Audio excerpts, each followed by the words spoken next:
Carta aos Gálatas, capítulo 1. Saudação. Eu, Paulo, escrevo esta carta. Eu que fui chamado para ser apóstolo, não por pessoas ou por meio de uma pessoa, mas por Jesus Cristo e por Deus, o Pai, que ressuscitou Jesus da morte. Todos os irmãos que estão aqui comigo mandam saudações às igrejas da Galácia. Que a graça e a paz de Deus, o nosso Pai, e do Senhor Jesus Cristo estejam com vocês. Em obediência à vontade do nosso Deus e Pai, Cristo se entregou para ser morto a fim de tirar os nossos pecados e assim nos livrar deste mundo mau. A Deus seja a glória para todos sempre. Amém. O outro evangelho. Estou muito admirado com vocês, pois estão abandonando tão depressa aquele que os chamou por meio da graça de Cristo e estão aceitando outro evangelho. Na verdade, não existe outro evangelho, porém eu falo assim porque há algumas pessoas que estão perturbando vocês, querendo mudar o evangelho de Cristo.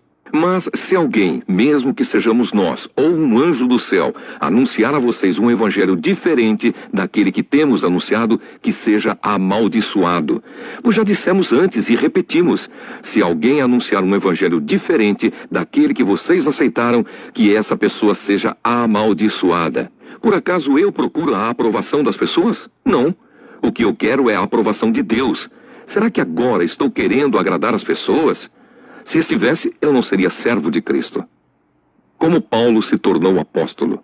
Meus irmãos, eu afirmo a vocês que o evangelho que eu anuncio não é uma invenção humana.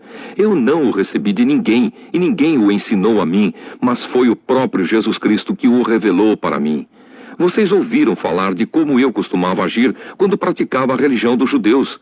Sabem como eu perseguia sem dó nem piedade a igreja de Deus e fazia tudo para destruí-la. Quando praticava essa religião, eu estava mais adiantado do que a maioria dos meus patrícios da minha idade e seguia com mais zelo do que eles as tradições dos meus antepassados. Porém Deus, na sua graça, me escolheu antes mesmo de eu nascer e me chamou para servi-lo. E quando ele resolveu revelar para mim o seu filho, a fim de que eu anunciasse aos não-judeus a boa notícia a respeito dele, eu não fui pedir conselhos a ninguém. E também não fui até Jerusalém para falar com aqueles que eram apóstolos antes de mim. Pelo contrário, fui para a região da Arábia e depois voltei para Damasco. 3 anos depois, fui até Jerusalém para pedir informações a Pedro e fiquei 2 semanas com ele. E não falei com nenhum outro apóstolo, a não ser com Tiago, irmão do Senhor. O que estou escrevendo a vocês é verdade. Deus sabe que não estou mentindo. Depois fui para as regiões da Síria e da Cilícia. Durante esse tempo, as pessoas das igrejas da Judéia não me conheciam pessoalmente.